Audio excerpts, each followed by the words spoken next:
Morning class. तो हम लोग का चैप्टर चल रहा था, चैप्टर नंबर 12 फ्रिक्शन। तो आज हम लोग पढ़ेंगे रोलिंग फ्रिक्शन और फ्लूइड फ्रिक्शन। सबसे पहले हमारा 12.5 पढ़ेंगे व्हील रिड्यूसेस फ्रिक्शन। जो पहिए होते हैं हमारे, वो क्या फ्रिक्शन को कम करते हैं।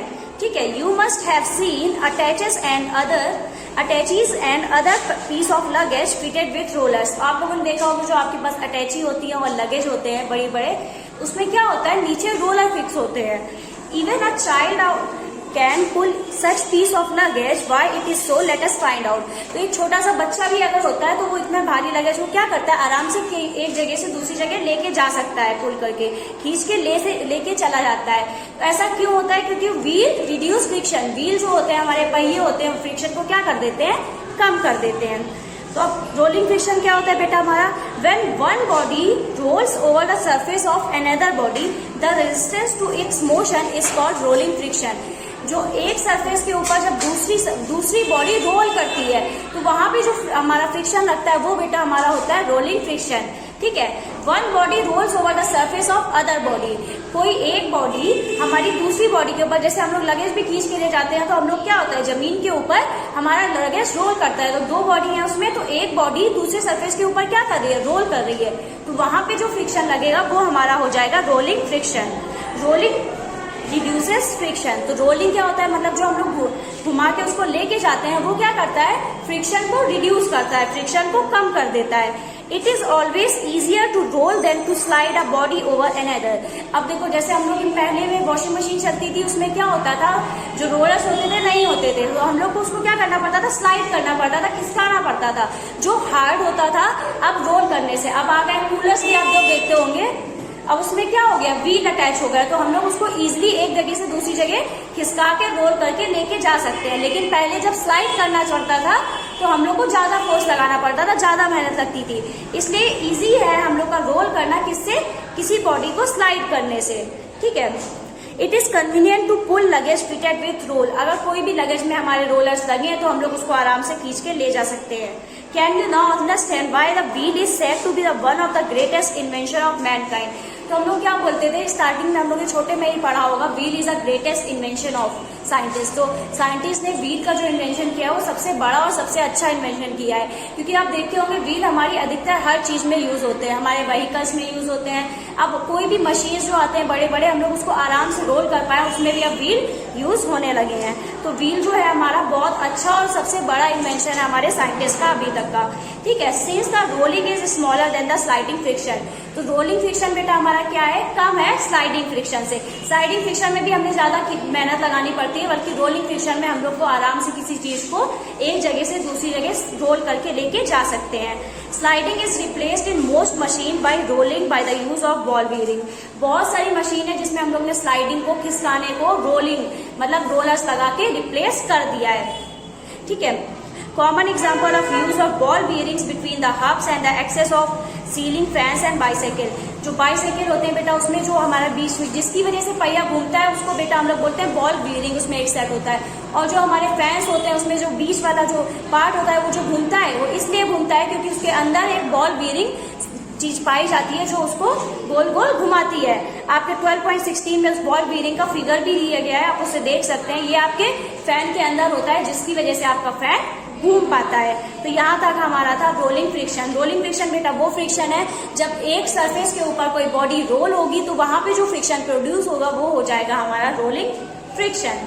अब हम लोग पढ़ेंगे फ्लूइड फ्रिक्शन क्या होता है, जिसको हिंदी में हम लोग तरल घर्षण भी कहते हैं। ठीक है, you know that air is very light and thin. आप लोगों को पता है एयर जो हमारी हवा है बहुत हल्की है।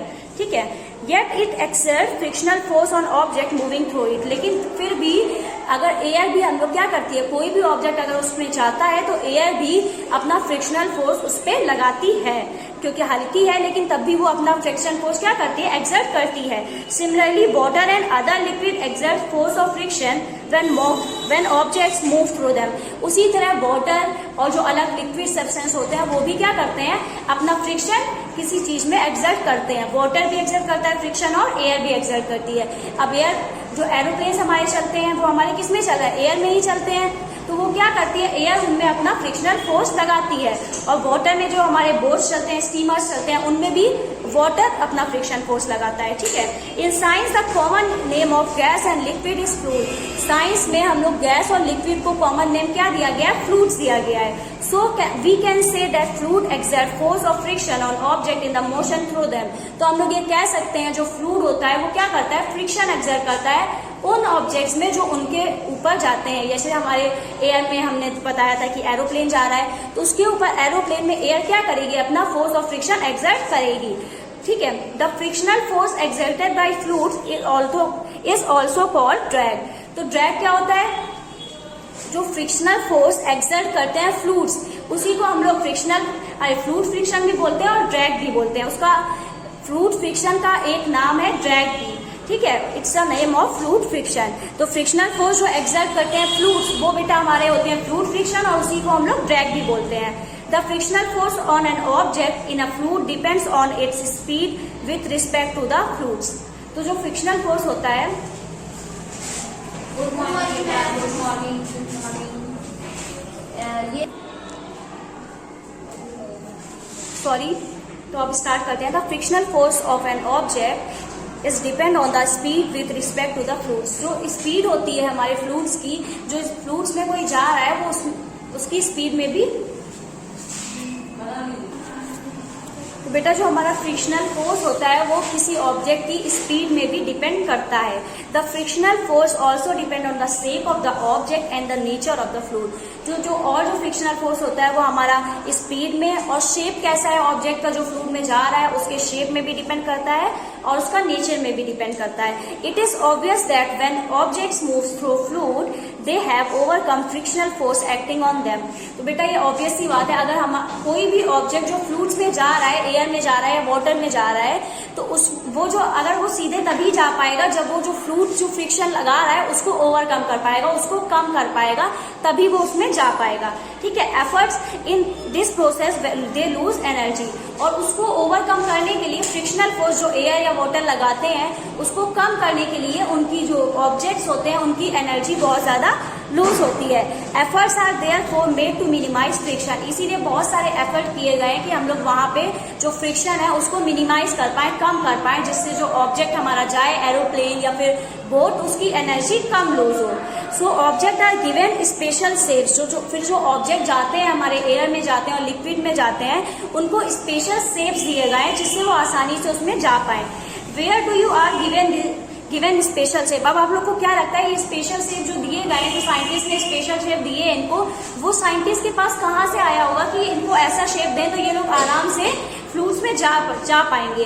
फ्रॉम नेचर ऑफ कोर्स, तो इनको कहाँ से आया है, नेचर से। नेचर में जो चीजें होती हैं, अब जैसे जो हमारे वाटर में कौन तैरती है, मछलियां तैरती हैं, फिशेस तैरती हैं, और हमारे एयर में क्या होता है, बर्ड्स होती हैं। उन्हीं को देख के साइंटिस्ट ने हमारे एरोप्लेन की डिजाइन और बोट की डिजाइन करी है। Birds and fishes have to move about in fluids all the time. तो बर्ड्स क्या है, हमेशा ही फ्लूइड्स में रहती हैं, तो उनकी भी एनर्जी लॉस होती होगी। There body must have evolve to shape which would make them lose less energy in overcoming friction. तो उनकी बॉडी ऐसी डिजाइन की गई होगी जिससे वो लोग जो फ्रिक्शन एयर और वाटर लगा रहे हैं उनपे, वो उसको आराम से ओवरकम कर ले और उनकी एनर्जी भी कम लूज हो। You read about these shape in class 6. Look carefully at the shape of the aeroplane. नीचे आप देखिए एक एरोप्लेन बना हुआ है, उसी के बगल में एक बर्ड बनी हुई है। In fact, all vehicles are designed to have shapes which reduce fluid friction. तो जो भी व्हीकल्स होते हैं जिनमें जो हमारे फ्लूइड्स में जाएंगे उनको ऐसा डिजाइन किया जाता है जिससे वो इजीली फ्लूइड फ्रिक्शन को कम कर सके, वरना जो उनका फ्यूल होगा बहुत जल्दी खत्म हो जाएगा अगर फ्लूइड फ्रिक्शन को कम नहीं कर पाएंगे।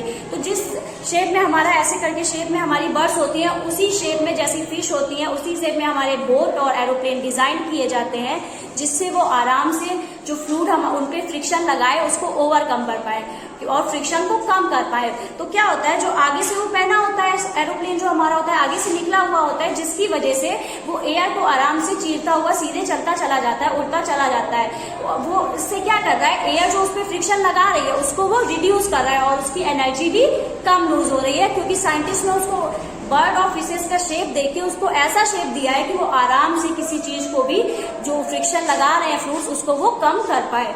अब देखिए हमारा था लिक्विड जो फ्रिक्शन लगाते हैं। अब कितना फ्रिक्शन लगा रहे हैं, अब देखिए जैसे चारकोल होता है जो हमारे, जब हम लोग रोड्स बनती है, चारकोल भी हमारा एक लिक्विड है, लेकिन चारकोल क्या होता है, बहुत गाढ़ा होता है। अगर उसमें हम लोग एक बॉल डालेंगे तो बहुत धीरे धीरे जाएगी, क्योंकि उसमें फ्रिक्शन क्या होगा, ज्यादा लगेगा। और अगर हम लोग वाटर में कोई बॉल डालेंगे तो वो जल्दी से चली जाएगी, क्योंकि जो लिक्विड जो वाटर होगा वो बहुत हल्का होगा, तो वो आराम से जल्दी चली जाएगी, उसमें फ्रिक्शन कम लग पाएगा। किसमें ज्यादा लगेगा, चारकोल में, क्योंकि वो बहुत ज्यादा डेंस होगा। इसकी वजह से फ्लूइड फ्रिक्शन लगाते हैं, एयर भी फ्रिक्शन लगाती है। उसको कम करने के लिए साइंटिस्ट ने अलग अलग डिजाइन बनाए हैं। हमारे जो एयरक्राफ्ट होते हैं उनके ऐसे डिजाइन बनाए हैं कि वो इजिली अपना उड़ सके और या फिर तैर सके। ठीक है बच्चों, तो यहाँ से हम लोग का ये चैप्टर पूरा फिनिश हो गया है। कीवर्ड्स मैंने शायद आपको पूरे करवा दिए थे। एक्सरसाइज मैं नेक्स्ट PDF में आपको पूरी सेंड कर दूंगी। And wish you a very happy and safe Diwali. Thank you.